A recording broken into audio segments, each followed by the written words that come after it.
Patong-patong na reklamo ang kakaharapin ni John Paul Lopez. Kung inyong natatandaan, siya yung tagabigay umano ng bala dun sa lalaking walang habas na namaril sa Kawit-Cavite nitong Biyernes. 8 ang namatay sa naturang pangyayari, kabilang ang namaril na si Ronald Bae. Kapwa nagpositibo sa droga sina Bae at Lopez. Mula sa Kawit-Cavite, nakatutuklaw ngayon si Ian Cruz. Ian? Yes, Mike, kahit nga napatay na ng mga pulis ay kasama pa rin sa inirekomendahang sampahan ng patong-patong na reklamo itong si Ronald Bae alias sa Bossing. Gayon din yung kanyang tauhan na si John Paul Lopez. Sila, Mike, yung pangunahing suspect sa pagpatay sa 7 katao na kinasugat ng 11 iba pa. Dito yan sa Barangay Tabun 1 sa Kawit, Cavite. Iniharap sa Cavite Prosecutor's Office si John Paul Lopez, ang 27 anyos na tauhan ni Ronald Bae o Bossing na siya umanong taga-reload ng bala itong Biyernes nang mag-shooting spree ang amo sa Kawit, Cavite. Reklamong 7 counts ng murder, 11 counts ng frustrated murder, 2 counts ng attempted murder, direct assault at illegal possession of firearms ang inirekomenda laban kay Lopez at Bae. Nang humarap siya kay Cavite Provincial Prosecutor Emmanuel Velasco, ipiniliwanag kay Lopez ang kanyang karapatan at ang posibilidad na mabigat na parusa.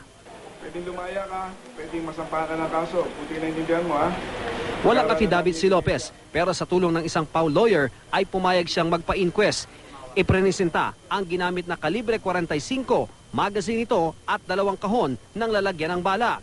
Bawat isang kahon naglalaman ng 50 rounds ng bala. Itinanggi naman ni Lopez sa pinlano nila ang pamamaril. Wala rin daw siyang magawa para pigilan ang kanyang amo. Takot ko po talagang ako po papatayin din po. Biyanta na po talaga ang buhay ko. Ang mga pulis Kawit na nakaengkwentro ni Bae, dumating din kasama ang mga saksi sa krimen. Tulad ni Jennifer, na anak ng biktima na si Irene Ponelas, na kasama sa mga namatay na biktima. Sinave niya ako, tinago niya ako.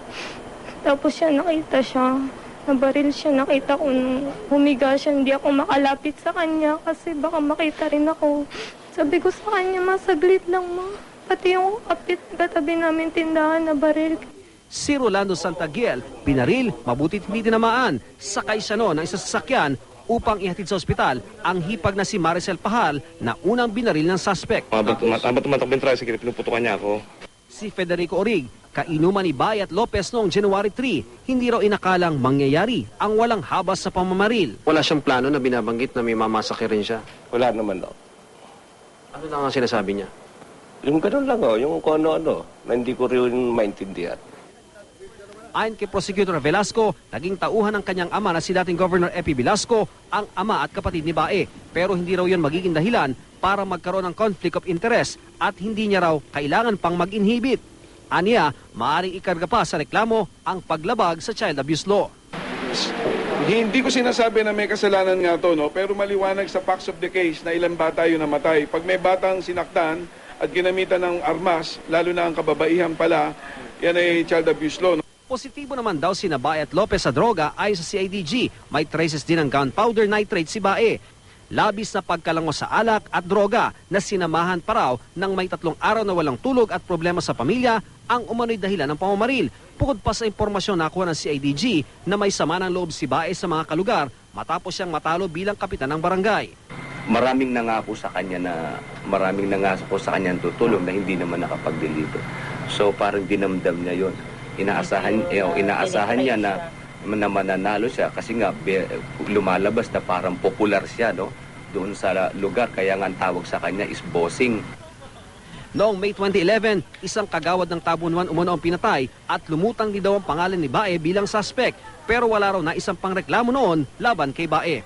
And during the tactical interrogation with John Paul, he mentioned that. So, na parang may kinalaman yung kanyang amo na si Ronald Bae. Nag-crop up lang during Mike, dahil nga natapos naman kanina yung inquest sa prosecutor's office, ay inaasahan, Mike, na bukas ay maglalabas na rin ang resolusyon ng piskal. At kapag nangyari yan, Mike, pag mayroon ng resolusyon, ay itutuloy na ang pagsasampa ng kaso sa Imus RTC. Bukas din yan, Mike. Balik sa'yo, Mike. Maraming salamat, Ian Cruz.